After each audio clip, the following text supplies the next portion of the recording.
Hey mon bon ami, si tu veux soutenir la chaîne, je t'invite à le faire gratuitement sur YouTube. Tu regardes une petite pub de 30 secondes et ça nous fait gagner un peu de sous. Merci beaucoup et que la passion te guide. Ouais. Salutations Tadena, je suis le chef et aujourd'hui on se retrouve pour parler des deux premiers épisodes de Dr. Stone, disponible sur Crunchyroll. Alors, qu'est-ce que j'ai pensé? Alors moi j'aime beaucoup le manga, hein. Je suis un lecteur assidu du manga, je suis la parution française du manga, j'en avais même parlé des 2-3 premiers volumes à l'époque dans une lecture du chef. Et j'aime beaucoup, je suis extrêmement fan de Dr. Stone. Alors comme d'habitude je retiens pas le nom de tous les personnages, parce que j'ai un début d'Alzheimer, je sais pas ce qui se passe, j'ai lu trop de mangas. Mais niveau histoire, niveau dessin, ça déchire. Alors déjà niveau dessin c'est du Boichi. Alors Boichi veut dire, bon t'as les dessinateurs et puis t'as Boichi. Hein, je veux dire Boichi... c'est le boss du game, c'est un des meilleurs. Franchement, je veux pas rentrer dans un débat où est le meilleur dessinateur. Parce que de toute façon, il n'y aura jamais de meilleur dessinateur. Mais si je devais faire un top 10 de mes styles de dessin préférés en termes de mangaka, Boichi serait dedans. Le gars est très fort. Le gars était très fort. Et encore sur Dr. Stone, il est pas à fond. Hein. Tu veux voir du Boichi à fond, tu te mates Sunken Rock, tu mates Origin. Alors c'est très propre sur Dr. Stone. Mais le style de dessin est un peu plus manga shonen, jeunesse. Alors que quand il a son vrai style, on va dire son vrai style, entre guillemets, ça déchire. Franchement, c'est très impressionnant, c'est très beau, c'est très propre. Et Dr. Stone, pourquoi j'aime bien le manga de Dr. Stone? Parce que c'est un manga qui change. C'est un manga un petit peu avec un petit côté vulgarisateur, un petit côté éducatif. C'est un manga qui parle de science et qui t'apprend des trucs. Bon, que tu retiens pas forcément tout le temps, mais qui t'apprend des trucs et qui montre que on peut faire un shonen sans forcément rajouter de la bagarre, sans forcément rajouter des méga pouvoirs, et juste faire un personnage que son pouvoir finalement, bah, c'est qu'il est balèze en science et qu'il a une culture énorme et qui part de zéro pour rebâtir la civilisation humaine. Même il le dit lui-même, je vais vaincre la fantaisie grâce à la science. Et ça c'est plutôt pas mal comme délire.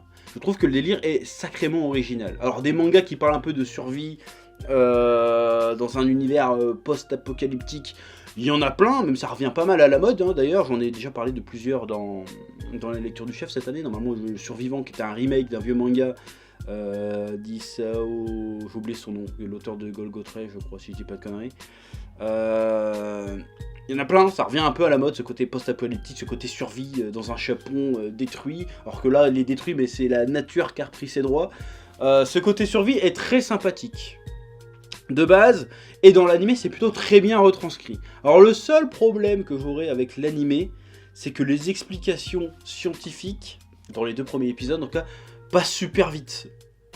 Et du coup, c'est pas forcément facile à assimiler en 30 secondes les trucs qu'il explique. Alors que dans le manga, bah, tu peux prendre le temps de bien lire, de bien regarder les schémas et de bien comprendre ce qu'il fait.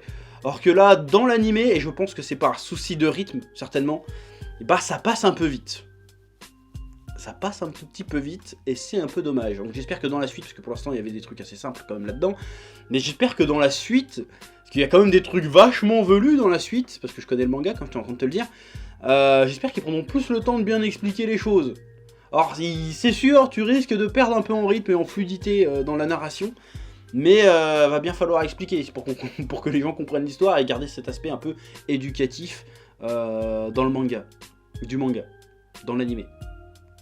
Ouais. Mais sinon, on est dans une très bonne adaptation, hein. Franchement, en plus c'est la première fois, sauf erreur de ma part, qu'on a du chara-design Boichi en animation. J'étais très curieux de voir ce que ça pouvait donner, j'avais peur que ça fasse un peu rigide.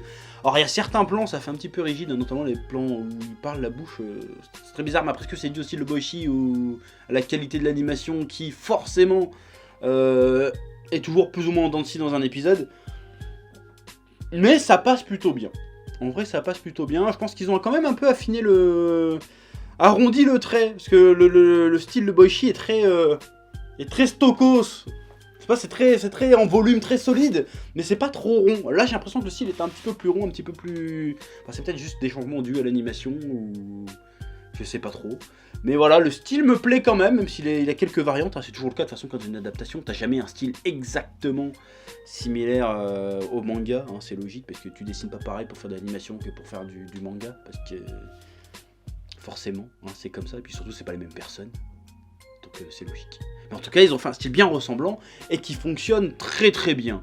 Oui. Bon, après Dr Stone, ça parle certes de science, mais faut pas se dire que en vrai c'est réaliste. C'est vraiment pas réaliste. Déjà, quand tu vois qu'il libère un mec de pierre, qui est réveillé depuis 3 secondes, et puis que l'autre il one-shot un lion avec un coup de poing, tu te dis bon, ça reste un dessin animé, hein, ça reste un manga, calmons-nous. Mais les trucs qu'il dit dedans sont très intéressants, et t'apprends vraiment beaucoup de choses. C'est pour ça que j'aime beaucoup le manga aussi, en dehors de tout le côté péripéties, et côté les personnages attachants, trucs comme ça. J'aime beaucoup cet aspect scientifique.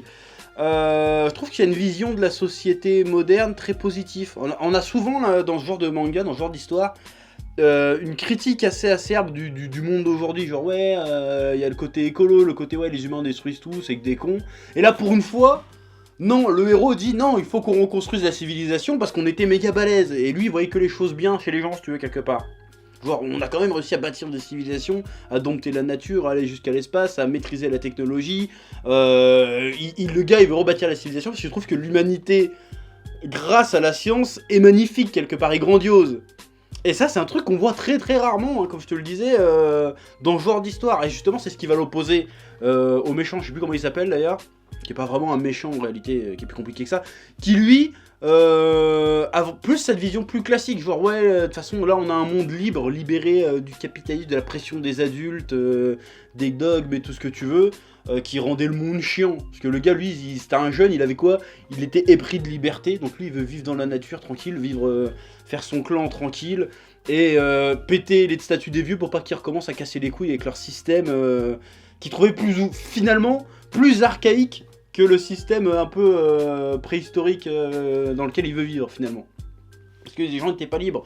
Il y avait la propriété, il y avait les gens qui cassaient les couilles pour payer des impôts, des conneries comme ça.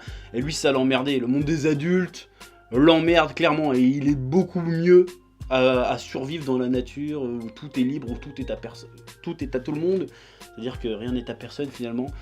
Et ces deux philosophies qui s'opposent, je trouve ça très intéressant et c'est plutôt inédit. Dans ce genre de récit, encore une fois, le côté post-apo, en général, c'est souvent pour critiquer la société, uniquement ça, d'ailleurs, et questionner l'humanité. Et là, on a deux opinions qui peuvent être complémentaires dans un sens, mais qui s'opposent pas mal. Et c'est très intéressant de suivre l'évolution de ce conflit, de ce débat dans le manga, et je ne doute pas une seconde que ça sera tout aussi passionnant à suivre en animé. Voilà. Bref, l'opening est sympa, l'ending est sympa aussi. Voilà, cet animé a l'air très sympa. Et franchement, si vous connaissez pas le manga et que vous voulez découvrir l'univers de Dr Stone, je vous invite à lire le manga et à suivre cet animé parce que je pense que ça va être aussi un des hits de l'été parce que franchement, y a pas de raison. C'est vraiment très bien Dr Stone. Voilà, j'aime bien Dr Stone. Rien que le titre déjà de Dr Stone, j'aime bien. Voilà. Donc, je dis pas que je ferai des reviews à chaque épisode, parce que c'est un peu moins intéressant pour moi de faire des reviews d'un manga que je connais, en fait. Je sais déjà plus ou moins ce qui va se passer dans Dr Stone. Ah, tu me diras, j'ai bien fait des revues d'Attaque des Titans, mais je sais pas. On verra. Si ça vous intéresse, si ça vous plaît, on en reparlera. Voilà, comme d'habitude, vous me dites ça en commentaire, et puis on verra ce qui se passe. Hein? Sur ce, je vous dis à bientôt. Que la passion vous guide. Ouais. Eh oh, tu vas pas te barrer comme ça, hein? Tu vas laisser un pouce bleu? Un petit pouce bleu, hein? Puis tu regardes aussi les autres vidéos? Parce que voilà, tu t'abonnes? Ouais? Ouais.